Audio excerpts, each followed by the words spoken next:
이재명 신경제 목표는 종합국력 세계 5강의 경제 대국입니다.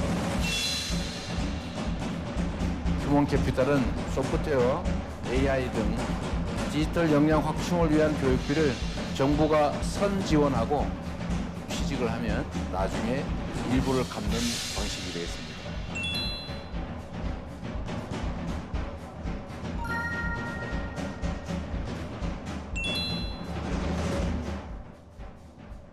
$1,200만 원 하면은 그렇게 큰 금액이 들어가지는 않고 3년에서 5년 이후에 순차적으로 그 재정 부담이 들어가는데 전체적으로 한 50조 정도를 예상하고 있습니다.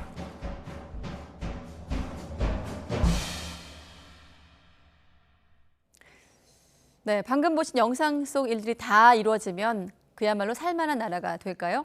생활 밀착형 공약들을 앞세운 정책 경쟁, 반갑긴 하지만 이 선심성 공약, 또 포퓰리즘 경쟁이 아니냐는 곱지 않은 시선도 있습니다. 그런가 하면 대선 후보들, 북한의 핵 위협에 대해서도 상반된 반응들을 보였습니다. 나이트 포커스 오늘은 김관옥 계명대 교수, 이기재 동국대 겸임 교수 두 분과 함께하겠습니다. 네, 안녕하십니까? 네, 안녕하세요. 안녕하십니까?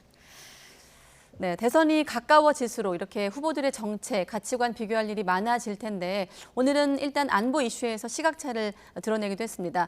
마침 북한 미사일 시험 발사 뉴스가 있었는데 여기에 대한 윤석열 후보의 발언이 나온 이후 여야가 대립각을 세웠죠. 잠깐 발언들을 모아봤습니다. 들어보시죠.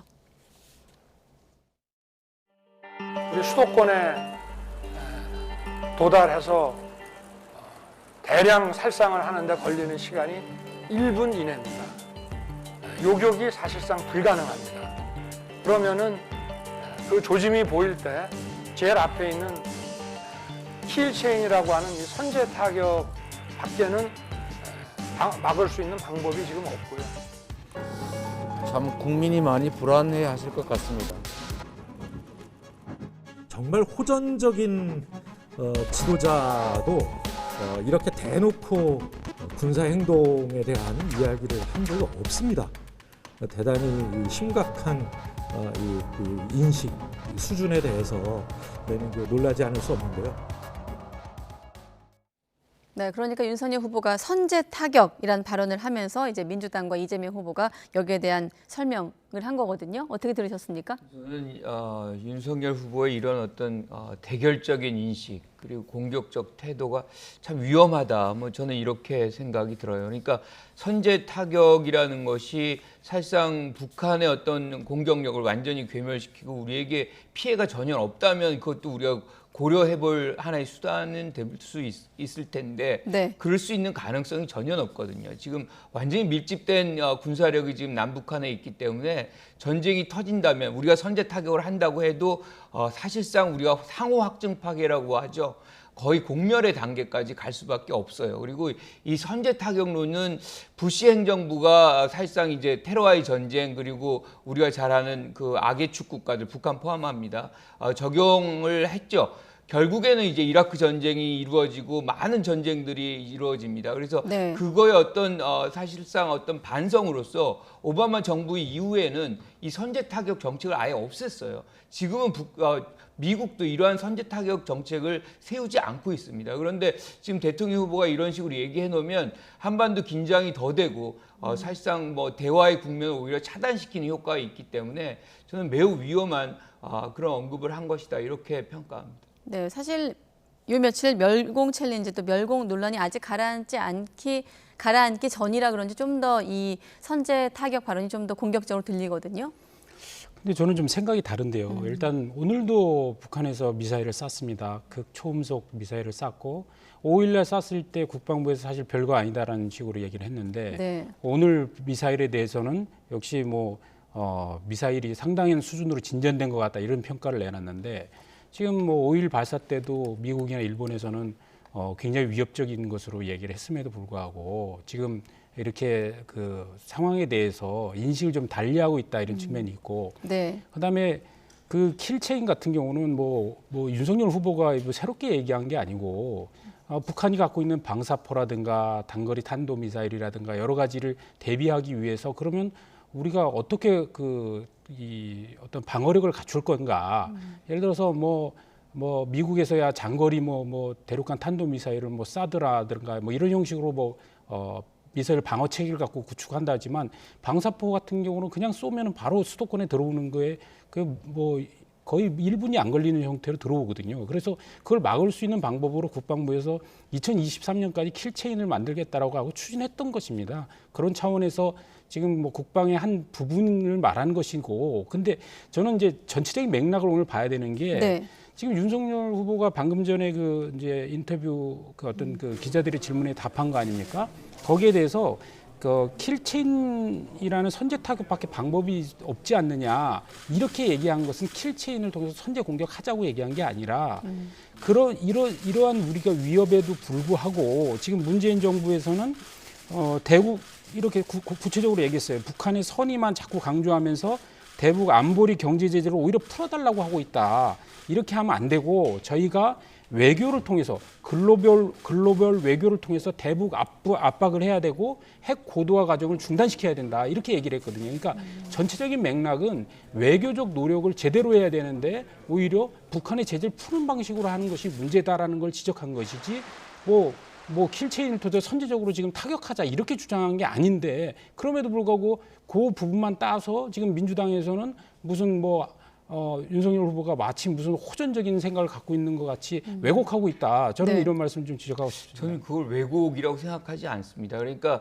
선제 타격이라는 것 자체가 사실은 굉장히 전쟁을 불러올 수 있는 하나의 어떤 단어거든요. 그러니까 이것이 특히나 누구의 입이냐, 이거 대통령 후보의 입에서 나온다는 거는 상대 국가가 있잖아요. 그러면 이제 그만큼 또 긴장하고 또다시 무력을 증강하는 일종의 이제 우리가 군비 경쟁 속에 들어가자는 얘기나 마찬가지거든요. 그 자체로서 전쟁이 난다 안 난다를 떠나서. 네. 그리고 우리가 먼저 선제적으로 공격한다는 것은 전쟁의 어떤 명분도 잃어버리는 것이거든요. 그래서 이 부분에 관해서는 저는 대통령 후보라고 한다 그러면 실질적으로 그 방법이 우리 안보를 지키는 방법이라고 한다고 해도 굉장히 신중하게 발언을 해야 되는 부분이거든요. 상대가 있는 것이기 때문에. 그런데 상대를 공격하겠다라고 얘기를 한다면 북한은 당연히 거기에 대해서 대응을 하는 거죠. 우리가 2002년에 이제 부시 연설로 돌아가면 그때도 악의 축이란 발언을 하게 되니까 사실상 북한의 입장에서 그리고 이제 정권 교체라는 무력을 통한 정권 교체라는 전략을 내세우니까 이란도 그렇고 북한도 그렇고 그들을 보호할 수 있는 그런 어떤 무기 체계를 다시 강화할 수밖에 없는 것이거든요. 이게 이제 상승작용이 만들어지는 것이기 때문에 그래서 더 이런 정치인들 특히나 지도자들은 언급을 굉장히 신중하게 해야 되는 거죠. 아니 저는 문재인 정부가 지금 5년 내내 북한 눈치 보면서 얼마나 말 조심했습니까? 그런데 북한이 달라진 거 있습니까? 지금 오늘도 미사일 쏘잖아요. 그리고 핵 고도화했습니다.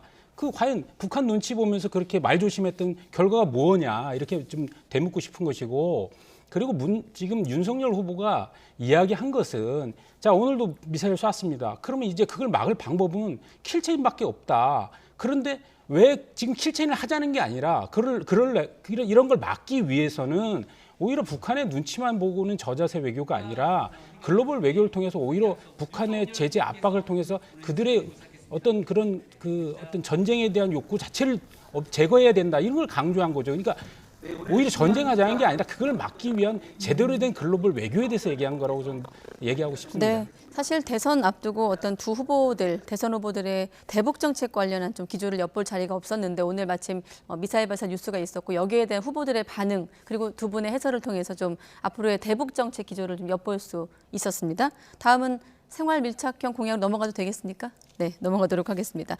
자, 이른바 생활 밀착형 공약들이 잇따르고 있는데 먼저 이재명 후보 같은 경우 오늘 신경제 비전을 발표했습니다. 5가 3번 들어가는 성장 공약. 아무래도 좀 경제 대통령 각인을 하는데 부각하는데 좀 집중하고 있는 것 같거든요. 이거는 생활 밀착형 정책이 아닙니다. 이게 네. 이제 전체적으로 아주 메가 공약이다. 이렇게 저는 평가를 하고 싶어요. 그러니까 지금 5 해가지고 5대 경제 강국, 5만 불 그리고 코스피 5천 이렇게 얘기를 하는 거지만 사실은 이건 하나의 목표 지점이죠. 네. 결국엔 그거를 달성할 수 있는 그런 어떤 전략들, 정책들 이게 이제 4대 전환 그다음에 2개 이제 2대 개혁 뭐 이런 걸로서 사실상 그걸 달성하겠다고 지금 내세우고 있는 거거든요. 네. 그래서 이거는 생활 밀착형이 아니라 일종의 한국 경제 재도약 성장 전략을 지금 오늘 제시한 것이고 거기서 오늘 아주 구체적으로 내세운 것 중에 하나가 이제 디지털에 대한 투자거든요. 그것이 뭐 디지털 인재를 100만 명을 이제 육성하겠다, 양성하겠다. 그런데 이건 사실 교육의 관점에서도 필요하고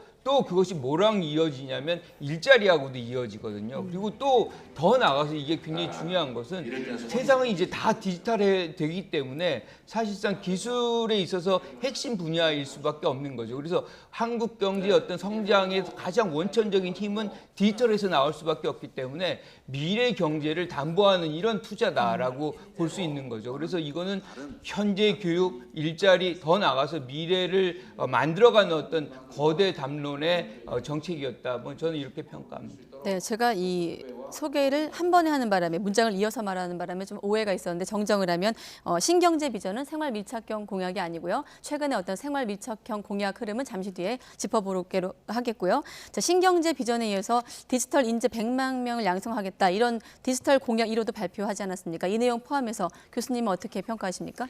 저는 뭐 그 이재명 후보가 얘기하는 뭐 555 지금 말 그대로 뭐 그 우리 대한민국의 이제 종합 어떤 그 국력을 이제 5위권으로 이제 끌어올리겠다. 국민소득 5천만 달러, 이제 코스피 5천 이렇게 하겠다는 건데 뭐 나름대로 뭐 저는 뭐 괜찮다는 생각은 했습니다. 근데 사실 근데 그 과거에 이재명 그 우리 이명박 대통령이 747이라는 공약을 내걸었지 않습니까? 네. 예를 들어서 그때 이제 경제 성장률 7%, 그다음에 세계 경제 7위 되고 국민소득 4만 달러를 얘기했는데 그때 민주당의 반응이 뭐였냐면 어떤 뭐 이런 어떤 숫자에 의존하는 아주 뭐 이거는 국민을 현혹하는 공약이다. 뭐 이렇게 무지하게 비판을 했거든요. 실적 좀 뭐 이렇게 근데 지금 이제 뭐 얘기하니까 아무 얘기가 없길래 저는 근데 좋습니다. 근데 문제는 또 이재명 후보가 그거에 대해서 또 어떻게 얘기를 했냐면 임기 내 도달하는 수치가 아니다.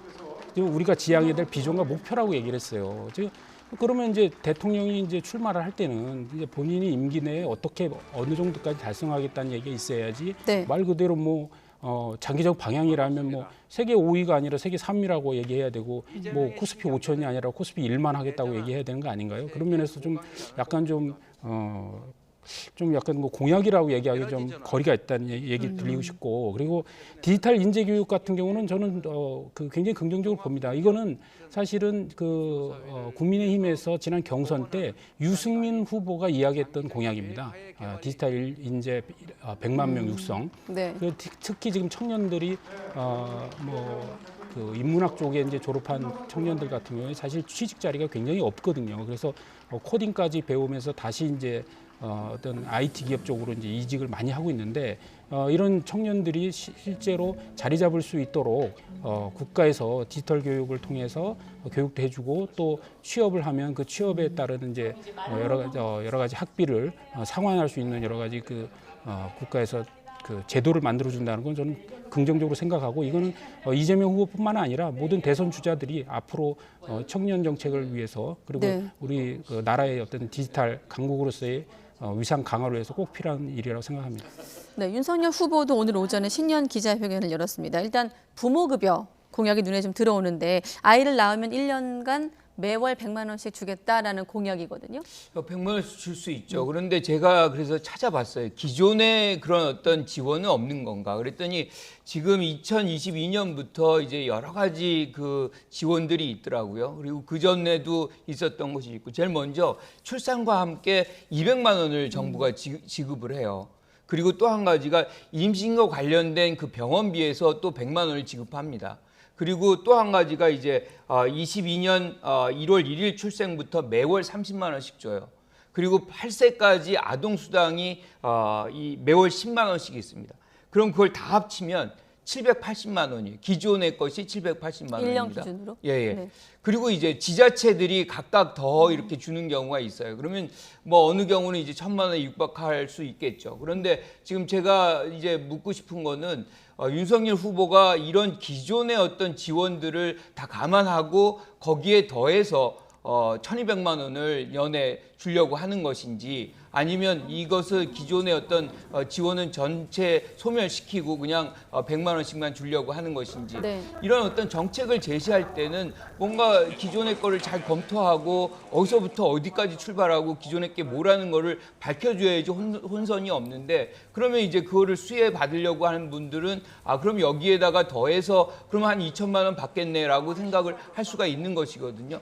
그러니까 이런 부분에 대해서는 좀 더 정확하게 정밀하게 공약을 발표할 필요가 있겠다 이렇게 생각합니다. 네. 이 밖에도 임대료 나눔제 도입도 있습니다. 임대인, 임차인, 국가가 임대료를 좀 나눠서 분담하자 이런 정책도 있는데 윤 후보가 내놓은 이 흐름, 정책 흐름 어떻게 평가하십니까? 우선 아까 부모 급여 부분은 사실 우리나라의 저출산율이 OECD 최하위 아니겠습니까?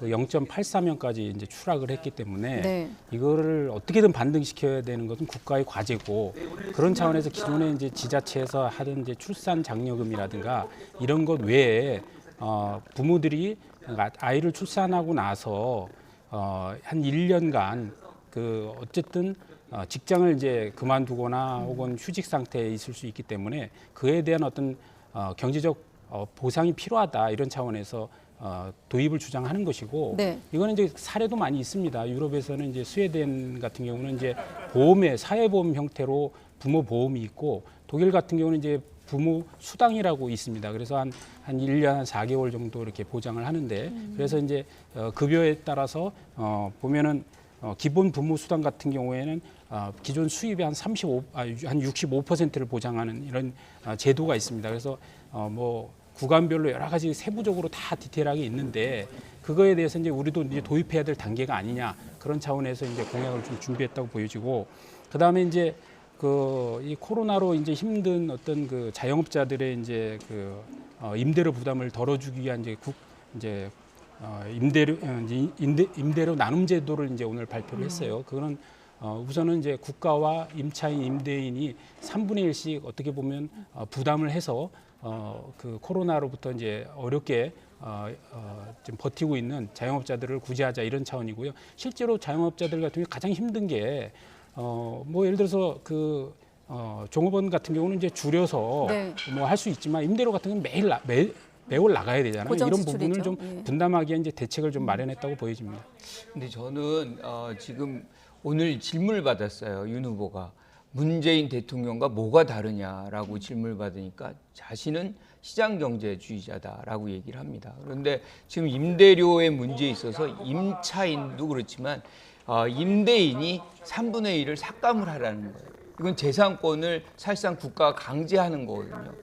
이게 시장주의자들이 할 수 있는 것인지 본인의 얘기와 본인의 어떤 정체성과 정책이 이렇게 괴리될 수 있는 것인지 그러니까 저는 이런 부분들이 이 캠프 내에서 어느 정도 선대위에서 이게 정리가 잘 되고 나와야지 완전히 다른 얘기를 지금 하고 있는 거거든요. 시장경제주의자라고 얘기하면 시장에 모든 걸 맡겨야 돼요. 그런데 어떻게 임대인한테 3분의 1 깎으라는 얘기를 할 수가 있는 건가요? 그래서 저는 최근에 이 지지율이 하락하니까 상대적으로 이제 그걸 만회하기 위해서 윤 후보가 정책 공약을 마구 내놓고 있는데 이게 잘 검토돼서 실질적으로 완성도 있는 것이 지금 내놓는 건지 아니면 그냥 몇 글자 이렇게 내놓고 거기에 이제 효과만 얻으려고 하는 건지 좀 의구심이 있습니다. 네. 근데 저 추가로 말씀드리면 이제 임대료 나눔제에서 이제 임대인한테 무조건 3분의 1을 깎으라는 것이 아니고 예를 들어서 이제 임대 소득을 가지고 생활하는 생계형 임대인 같은 경우는 이거에 해당이 안 되고요. 그거 말고 이제 빌딩이라든가 굉장히 큰 점포를 운영하는 임대인에 대해서는 적용하는 것인데 그 임대인에 대해서는 소득공제를 해주겠다는 겁니다. 그래서 그 임대인이 이제 정산을 해서 이제 세금을 이제 납부할 때 소득공제로 이제 혜택을 주겠다는 것이기 때문에 임대인 보고 강제로 지불해라 이런 건 아니라는 걸 말씀드립니다. 네, 알겠습니다. 교수님께서 지적하신 부분은 시장경제주의와 지금 정책이 대비되는 지점을 좀 지적하신 것 같은데 자, 아무튼 두 분과 함께 오늘 좀 나온 공약들을 쭉 둘러봤는데 이게 다 이루어질 수 있을까요? 앞서 완성도란 표현도 쓰셨습니다마는 예산과 재정을 고려하지 않은 포퓰리즘 경쟁이란 지적도 있는 게 사실이고요. 여기에 대해서 후보들도 인지하고 있습니다. 후보들 얘기 한번 들어보도록 하겠습니다. 누가 이렇게 얘기하는 분도 계세요. 선거 때 무슨 말은 못하나. 이거 유명한 어록입니다. 제가 지어낸 말 아닙니다. 선거 때 한 공약 다 지키면 나라 망한다. 이것도 어떤 분 하신 말씀이에요. 그럼 후보 간의 차이는 대체 어디서 발생하느냐. 구별할 점이 딱 하나 있습니다. 실행하느냐. 해야 되는데 제가 볼 때는 실행 가능해요.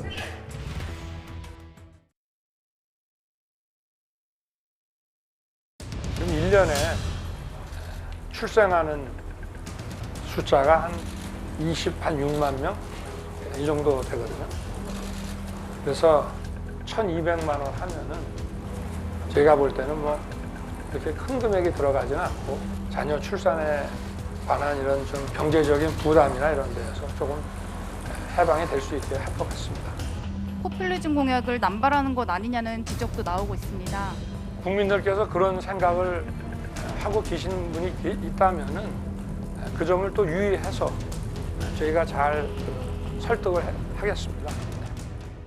네, 이재명 후보는 실행 가능하다라고 했고 윤석열 후보는 설득하겠다라고 했는데 마침 또 홍준표 의원도 발언을 얹었습니다. 최근 이 같은 후보들의 공약 행보에 대해서 싸잡아 비판을 했는데 초등학교 반장 선거로 전락했다면서 저질 대선이다 이렇게 좀 비판을 거칠게 했습니다. 그러니까 이제 100년 대계를 논할 선거가 좀 초등학교 반장 선거로 전락할 만큼 좀 추락했다 이런 비판이거든요.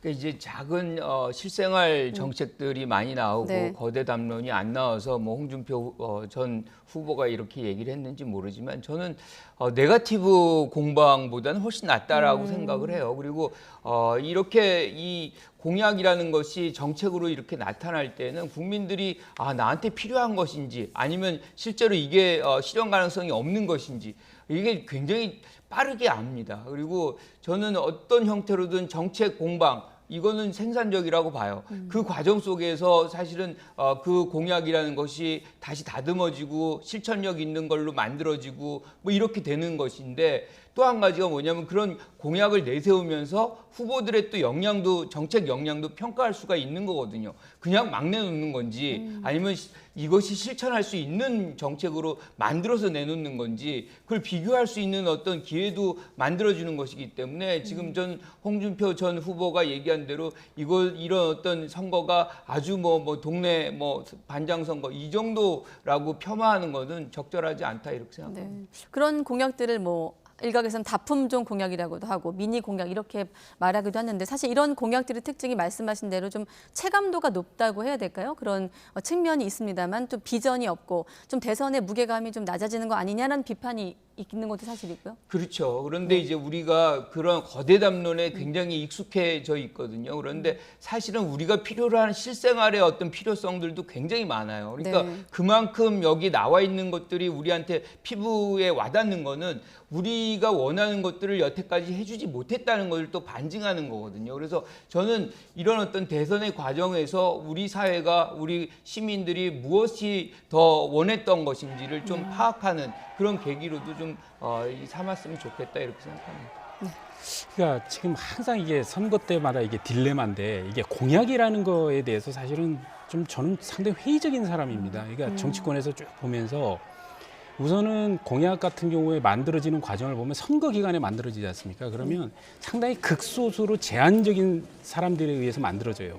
그리고 실제 그 이후에 만약에 그 권력을 담지하게 되면 훨씬 더 많은 인재들과 공무원만 해도 얼마나 몇백만 명이 되지 않습니까? 이런 인재들을 가지고 새롭게 이제 국가를 운영해야 되는데 선거 때 얘기했던 공약이 사실은 오히려 발목을 잡으면서 그걸 지켰냐 안 지켰냐 또 그걸 또 억지로 추진하다가 또 말이 생기고 이런 게 계속 답습하거든요. 사실 네. 그래서 진짜 국민들이 어떤 후보를 보고 뽑을 때는 사실은 그 후보의 어떤 그 생애 그러니까 걸어온 길 속에서 그 사람의 어떤 가치관의 형성들을 좀 잘 볼 필요가 있고 그리고 그 후보가 어떤 정책적인 담론과 방향을 갖고 있는지를 좀 잘 봐줘야 될 것 같아요. 예를 들어서 외교 안보에 대해 어떤 생각을 갖고 있는지, 네. 그다음에 경제 정책에서도 노동이라든가 기업 규제에 대해서 어떻게 생각하는지 이런 것들을 좀 환경과 에너지에 대해서 어떻게 생각하는지에 대한 거대 담론의 이 철학들을 좀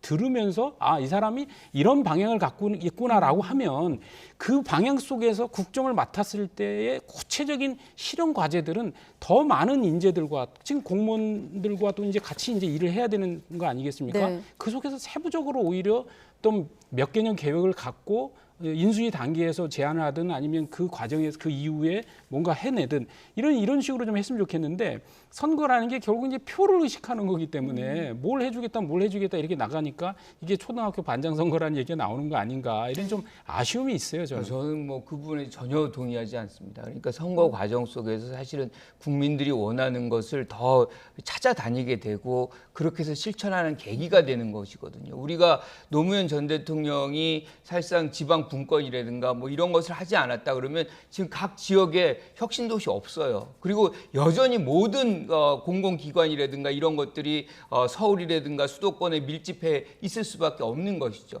우리가 노인복지도 박근혜 전 대통령이 공약으로 내세워서 지금 노인분들이 그렇게 받고 있습니다.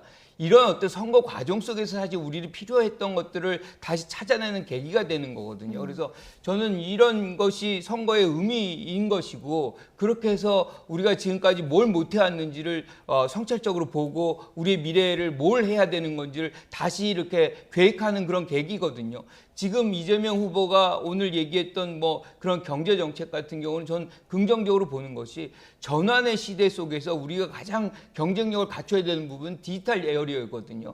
그 부분에 집중하겠다는 것. 선거가 아니고 그냥 왔다 그러면 그런 계기가 만들어질 수 있을까? 저는 회의적입니다.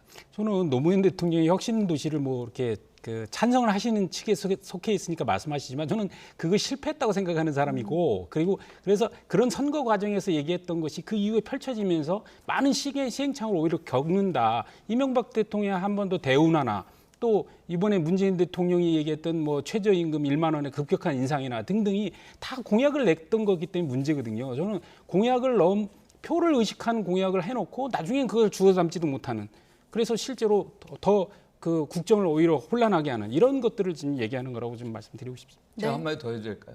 네. 공약이 없다면 가지를 않습니다. 공약을 하지 예컨대 않자는 문재인 얘기 대통령이 아니라, 10,000원의 공약, 최저임금 얘기했지만 그거를 공약화하지 않았다면 사실상 지금까지도 올 수가 없는 거죠. 그 자리에 그대로 있었을 거라고 저는 생각합니다. 네. 또 다음 주제에서 또 연결되는 부분이 있을 것 같습니다. 두 분과 함께 공약 경쟁의 내용과 함께 또 그 이면까지 지금 살펴보고 있는데, 사실 이번 대선 2030 표심이 최대 변수로 떠오르고 있는 상황에서 사회 문화적 성 갈등, 젠더 이슈도 점점 더 급부상하고 중심으로 오고 있습니다. 상대적으로 민주당의 좀 약한 고리는 2030 세대 여성이라고도 할 수 있고, 국민의힘 같은 경우는 2030 남성이라고 볼 수 있지 않겠습니까? 이재명 후보 양자택일을 하는 부분에 대해서 가슴이 아프다 이런 표현을 하기도 했는데, 사실 어려운 대목이긴 합니다. 두 후보 모두에게. 저는 그렇게 생각을 해요. 그런데 지금 윤석열 후보는 결연히 이대남을, 그것도 일부의 이대남을 선택을 했습니다. 굉장히 리스크인데 그거를, 일부의 이대남이라는 거는 좀 더 저는 좀 더 구체적으로 얘기하면 뭔가 좀 더 이제 보수층에 가까운 그런 이대남이라고 얘기할 수 있겠죠. 네. 뭐 예컨대 지금 가장 이제 떠오르는 얘기는 여성가족부 폐지, 이 단어에 이제 동의하는 분들, 뭐 저는 그렇게 얘기를 하고 싶어요. 네. 사실은 여성가족부가 소기의 어떤 성과를 거뒀다, 뭐 이런 어떤 기능의 역할, 그리고 성과의 어떤 평가, 이런 부분으로 본다면 많은 분들이 이렇게 부족한 측면을 아마 지적하실 거예요. 하지만 여성가족부 존재 자체만으로도 사실은 굉장히 위상 또는 뭐 이런 어떤 권한, 이런 것들이 열악했던 여성의 어떤 부분들을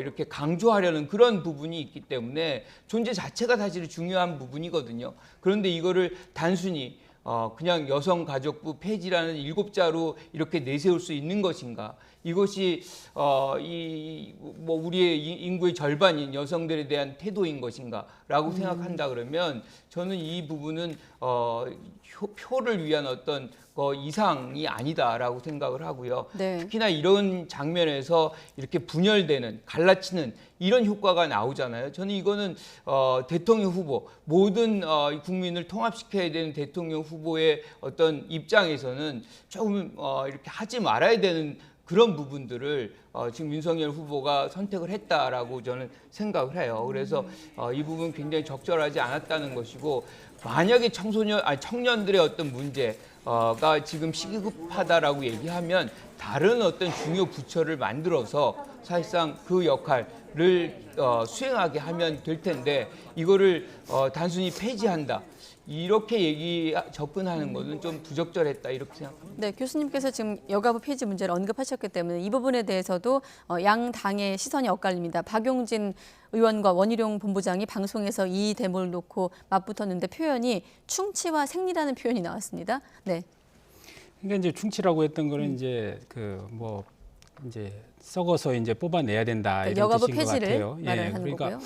그러니까 이게 저는 여가부가 스스로 자초했다고 생각합니다. 2001년에 만들어져서 지금까지 쭉 그 인력도 키우고 예산도 계속 늘려왔잖아요. 그러니까 부처라는 게 그렇습니다. 보면은 항상 부처가 만들어지면 처음엔 소규모로 출발하지만 네. 계속 이제 뭐 일을 만들어 가죠. 그래서 관련 규제도 만들어 나가고 뭐 일을 벌려 나간다고 하는데, 그런데 이제 결론적으로 지금 여가부가 지금 어떤 일을 해왔느냐, 물론 뭐 잘한 점도 있겠죠. 그런데 최근에 와서는 사실 뭐 예를 들어서 뭐 과거에 뭐 우리 안희정 뭐 그다음에 오고돈, 그다음에 또 우리 박원순 시장들 뭐 이렇게 여러 가지 성범죄 비위가 났을 때 여가부가 했던 태도, 이런 거, 그다음에 위안부 할머니들에 대한 여러 가지 윤미향 의원의 여러 가지 있었을 때 나온 태도, 이런 것들을 보고 했을 때 국민들이 볼 때는 도대체 여가부가 뭘 하냐, 이런 이제 계속 그 문제 제기를 받았던 것이고, 그리고 이제 좀 세대가 좀 달라졌지 않느냐. 그러니까 예를 들어 40대 이상만 해도 여성에 대한 어떤 뭐 어떤 그 새로운 권리 신장이라든가 이런 부분이 이제 필요하다면 20, 30대 청년들이 볼 때는 오히려 그게 이제 양성평등의 문제가 오히려 더 남성들이 좀 더 오히려 피해를 보고 있다는 생각까지도 할 정도로 이제 세대의 인식이 바뀌었단 말입니다. 그런 차원에서 볼 때는 양성평등과 관련한 여러 가지 역할들은 뭐 다른 위원회라든가 이렇게 해나가면 될 일이지, 하나의 부처를 만들어 갖고 거기서 해야 될 문제는 아니지 않느냐. 오히려 그런 여성부 자체가 오히려 그 양성평등이라기보다는 오히려 남녀 간의 어떤 차이점, 차별점을 이렇게 더 부각시켜 나가고 문제, 오히려 더 갈등을 만들어 나가는 측면이 있다라는 문제의식 속에서 나오는 것이기 때문에 저는 이게 뭐 충분히 우리 사회에서 사회적으로 이슈가 되고 논란을 논쟁을 해야 될 사안이라고 봅니다. 그게 이번 대선에서 이루어진다고 보고, 이 대선의 결과에 따라서 어떤 뭐 부처를 없애든 아니면 그 부처에서 꼭 필요했던 윤석열 후보도 거기에 뭐 예를 들어 가족 문제라든가 아동, 그다음에 인구 감소 부분에 대한 여러 가지에 대한 이슈는 또 별도로 이제 그것을 뭐 만들든가 하겠다고 네. 했기 때문에 뭐 필요한 거는 남기고, 그렇지 불필요한 것은 좀 이번에 좀 바꾸는 그런 노력도 이번 대선 과정을 통해서 필요하지 않겠나 생각합니다. 그러니까 저는 그런 부분엔 동의해요. 뭐를 이제 개선시켜야 되는 건지에 대해서 논의를 하면 좋을 텐데, 대통령 후보가 그냥 폐지 이렇게 7글자 써내서 하는 거는 굉장히 좀 선정적이다, 그러니까 선동적이다, 뭐 이런 인상을 지울 수가 없거든요. 그리고 또 이 과정 속에서 원희룡 정책본부장이 몰랐다는 거 아닙니까? 이 결정 과정이라는 것이 정책본부장이 모르는 정책이 나온다, 이거는 다른 윤회관이 있다는 얘기거든요. 그런데 제 생각에는 이 부분이 아마 이준석 대표한테서 나왔을 가능성이 높은데, 결국엔 그러면 새로운 윤회관은 이준석 대표인가? 그러니까 지금 이전의 싸움이라는 것이 결국엔 누가 윤회관이 되느냐의 싸움이었나, 뭐 이런 생각을 지울 수가 없어요. 그래서 이게 개통을 밟고 올라오지 않은 정책이라는 건 분명한 거 아닙니까? 네, 참 이 페미니즘 이슈, 아까 시대적 흐름이라고 말씀하셨는데 후보들 각 캠프에서 외면할 수도 없고, 또 그렇다고 이제 2030 각각 여성과 남성의 민심을 또 의식하지 않을 수도 없고, 그렇다 보니 당내에선 좀 원론적인 어떤 기조를 유지하자는 목소리가 당을 떠나서 이루어지고 있는데, 자, 유시민 전 이사장도 두 후보의 젠더 이슈에 대한 접근법을 평가했습니다. 어떻게 평가했는지 한번 들어보고 또 이야기를 이어가도록 하겠습니다. 윤석열 후보가 여성가족부 폐지 7자를 SNS에 올린 다음에 결국 이 문제가 이제 다시 지금 쟁점으로 부상되고 있는데, 이재명 후보 같은 경우는 별로 이제 팔 안 걸친다. 그거는 이재명 후보가 약은 거죠.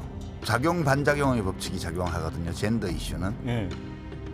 그러니까 공짜로 다 가져가는 건 없어요. 양쪽 다 얘기를 일단 듣고 그것을 통합하는 쪽으로 그 대통령 후보는 움직여야 된다는 게 이재명 캠프의 입장인 것 같고요. 그런 점에서 보면 윤석열 캠프의 최근의 젠더 이슈를 다루는 태도는 굉장히 그 하이 리스크 하이 리턴을 추구하는 투기적 행태에 가깝고요. 예, 그게 이제 2등 후보이기 때문에 지금 그런 거 나오는 거겠죠. 네, 이재명 후보에 대해선 약은 거라고 했고 윤석열 후보는 고위험 고수익이라고 했나요? 투기적 행태에 가깝다라고 표현을 했습니다. 저는 이 젠더 이슈가 이런 식으로 이제 정치 선거 과정 속에서 하나의 이슈가 돼가지고 갈라치기가 되고 분열이 더 심화되는 이런 걸로 대상으로 이렇게 전락하는 것이 참 안타깝다는 생각을 지울 수가 없습니다. 네. 지금 우리가 이제 청년층도 굉장히 우리가 지금 많은 이제 노력을 하잖아요. 그 이유는 청년층이 취약계층으로 지금 몰렸기 때문이거든요. 네. 우리가 왜 여성가족부를 만들었냐면 여성의 어떤 위상이라든가 권한이 그만큼 취약했기 때문에 그들의 어떤 권한을 이제 올바로 평등하게 좀 만들어주고자 그런 식으로 우리가 나온 것이고 그런 노력이 사실상 어떻게 보면 달성됐다라고 보기 굉장히 어렵습니다. 그러니까 우리가 소득 분포로 보면 여전히 차이가 굉장히 나요. 직업의 문제도 그렇고. 그런데 지금 이 부분이 하나의 선거 과정 속에서 대결의 장면 갈등의 장면으로 이렇게 된다는 거는 그리고 그거를 이제 봉합하고 오히려 통합시켜야 되는 대통령 후보 입에서 다른 얘기가 나온다는 것은 좀 매우 안타까운 얘기다 이렇게 생각합니다. 일례로 지난번 이재명 후보가 이제 다스페이스라는 성소수자나 이제 여성의 어떤 인권 문제를 다루는 유튜브 채널에 출연한 것을 놓고 민주당 안에서도 의견 대립이 있었거든요. 그러니까 왜 젠더 갈등에 후보를 올라타게 했느냐라는 당내에 좀 고민이 많거든요. 앞으로 좀 대선 전국에서 당을 떠나 어떻게 좀 이 부분을 가져갈까요? 젠더 이슈는 그게 피할 수가 저는 없다고 생각해요. 네. 왜냐하면 이제 저도 뭐 이런 젠더 이슈가 왜 이 대선에서 이렇게 중요한 이슈가 됐는지에 대해서 사실은 그 뭐 우리 사회가 건강하지 못하다는 측면의 반로라고 생각을 하는데, 예. 근데 문제는 이게 40대 이상의 의식 구조하고 20, 30대의 의식 구조가 많이 다르다는 거죠. 그러니까 20, 30대의 소위 해서 MZ 세대, 특히 이제 남성을 중심으로 한 어떤 이 젠더 이슈가 네. 이게 단순하게 그 기성세대가 자라온 성장 과정과 사회적인 어떤 여러 가지 어떤 뭐 출세라든가 혹은 뭐 직위를 어떤 얻어가는 과정에서의 느끼는 어떤 불합리한 이것과 생각이 완전히 달라요. 그래서 지금 현재 예를 들어서 윤석열 후보가 여성가족부 폐지를 딱 공약을 걸었을 때 그 20대의 남성들이 아주 뜨겁게 반응을 했거든요. 그래서 이번에 확실하게 또 지지를 해줘서 우리가 확실하게 이 여성가족 폐지를 지지하고 있음을 보여주자. 이게 이제 그 20대의 그 댓글로 상당히 많이 달렸습니다. 그래서 네. 실제로 어떤 선거 전략만 보더라도 뭐 예를 들면은 오늘 뭐 여론조사가 몇 개 발표됐지 않습니까? 거기에 20대의 지지율이 크게 오른 그 여러 가지 결과들이 나와요. 그러니까 그만큼 MZ 세대들의 특히 이제 이대남들의 이 반응은 우리 기성세들이 생각하는 거 이상이다. 이거 왜 그랬을까? 이런 거 좀 생각해야 된다는 거죠. 그런 의미에서 볼 때 여성가족부가 그동안 잘못했던 것들은 고쳐 나가고 기존 뭐 필요한 그 업무들은 어떤 다른 부처에서 하든 뭘 만들든 그다음에 뭐 그 전에도 사실 그 정부 부처의 개편들은 대선에 항상 이슈고 대선이 끝난 다음에 인수위 과정에서 정부 직제 개편들이 있지 않습니까? 그 네. 과정에서 과거에도 여성부라든가 통일부라든가 이런 걸 폐지하고 뭐 중소기업부를 만들자 이런 얘기들이 계속 돼왔고 그것들이 조금씩 바뀌어가는 과정이기 때문에 네. 이거를 단순히 젠더의 갈등만으로만 보지 말고 조금만 이 사회 정부가 바뀌어가야 되는 방향에서 해야 될 거가 하지 말아야 될 더 강화해야 될 것으로 이렇게 좀 주목해서 보면 되지 않을까 이렇게 생각합니다. 저는 이런 20대의 젠더 갈등을 대중적으로 접근하면 안 된다고 봅니다. 왜 이런 갈등이 20대에 특히나 이제 이렇게 심해졌는지 그 원인을 찾아서 그걸 해소시키는 것이 갈등을 해소시키는 원천적인 방법이라고 생각을 하는데 왜 그러냐면 사실은 경쟁이 심화됐는데 그 경쟁이 심화된 이유가 일자리가 부족한 거거든요. 결국엔 우리 세대에서 그 정도의 일자리가 우리 세대였던 것이 지금 20세대에 제공이 됐다라고 하면 이런 갈등 별로 안 나옵니다. 그때만 해도 어딜 가느냐의 문제지 직장들은 네. 다 있었거든요. 지금 그 부분이 일자리가 그만큼 원하는 일자들이 만들어지지 않기 때문에 이런 갈등이 빚어진 건데 이 갈등의 원천인 일자리를 늘려가는데 우리가 집중을 한다면 네. 이 20대 젠더 갈등도 좀 더 완화될 수 있는 부분이 있거든요. 오히려 여야 후보가 그런 부분에서 노력을 하는 것이 저는 맞다 이렇게 봅니다. 네, 지금 그런 노력들을 좀 토론회에서 보면 좋겠는데 마지막 질문으로 1분씩 드리면요. 지금 아직도 지금 일정이 잡히지 않은 가운데 오늘도 열 것인가 말 것인가를 놓고 뭐 회의를 참석을 했니 안 했니를 공방을 벌였거든요. 토론은 어떻게 전망하십니까? 오늘 여태까지 한 얘기를 후보들 입을 통해 좀 들어봐야 될 텐데요. 어떻게 전망하십니까? 아니 오늘도 계속 논쟁이 있었어요. 뭐 네. KBS에서 주최를 하는데 뭐 그 김은혜 우리 국민의힘의 공보단장은 뭐 들은 바가 네. 없다고 했고 또 민주당의 수석 대변인은 뭐 그 실무자의 뭐 그 미팅 날짜까지 있었다고 그러는데 보니까 서로 받은 공문이 다른 것 같아요. 그래서 왜 이런 착오가 KBS 측에서 있었는지 잘 모르겠는데 네. 어쨌든 간에 뭐 그 양 후보 다 토론을 한다고 하니까 전 토론은 뭐 성사되지 않을까 싶고요. 그리고 그 과거의 전례를 보더라도 어차피 6번의 토론회를 이제 지난 대선에서 했지 않습니까? 그러면 그 중앙선관위에서 하는 토론이 있고 그다음에 기자협회라든가 혹은 뭐 정치학회에서 주관하는 토론이 있고 거기 이제 방송사랑 이제 연결해서 할 텐데 굳이 뭐 KBS를 뭐 제일 먼저 해야 될 이유는 좀 찾기 어렵다고 보고요. 저는 뭐 기자협회든 아니면 정치학회든 이렇게 주최를 좀 해서 거기에 이제 방송사가 이제 어떤 방송사가 단일 방송사가 붙든 아니면 뭐 YTN이나 뭐 몇 개 방송사 이렇게 해서 첫 번째 토론에 가장 관심이 클 거 아닙니까? 이렇게 해갖고 좀 하면은 좀 후보가 당연히 참여할 거다 이렇게 생각을 합니다. 굳이 KBS라는 방송이 이걸 처음부터 다 모든 걸 주관하는 것은 좀 안 맞는 거 아닌가? 아니, 그럴 필요는 없죠. 근데 이제 법에 언론사가 합동으로 이렇게 토론회를 열게끔 돼 있거든요. 그런데 지금 김은혜 단장 같은 경우는 그냥 합의해서 후보들끼리 합의해서 토론회 하면 되는 거 아니냐. 그런데 그거는 사실상 그게 가능하지 않거든요. 그래서 그런 절차라는 것은 분명히 있는 것이고 어찌됐건 지금의 어떤 뭐 KBS 관련해서는 저도 이렇게 보니까 공문이 좀 달라요. 그러니까 이런 오해 소지가 없게 이렇게 사실은 좀 처리를 했어야 되는데 그거는 사실 본질은 아니죠. 제일 중요한 거는 지금 하루빨리 이러한 얘기들 우리가 오늘 얘기했던 것들이 후보들 입에서 나와서 실질적으로 그 안에 깔려 있는 의도가 뭔지 우리 국민들이 그 역량을 평가할 수 있는 기회가 빨리 네. 생기는 것이 중요하죠. 네, 오늘은 모처럼 좀 소모적인 갈등이 아니라 정책 내용을 분석해 봤는데 여러분의 판단에 어느 정도 도움이 됐는지 모르겠습니다. 네, 김관옥 계명대 교수, 이기재 동국대 겸임 교수 두 분과 함께했습니다. 고맙습니다.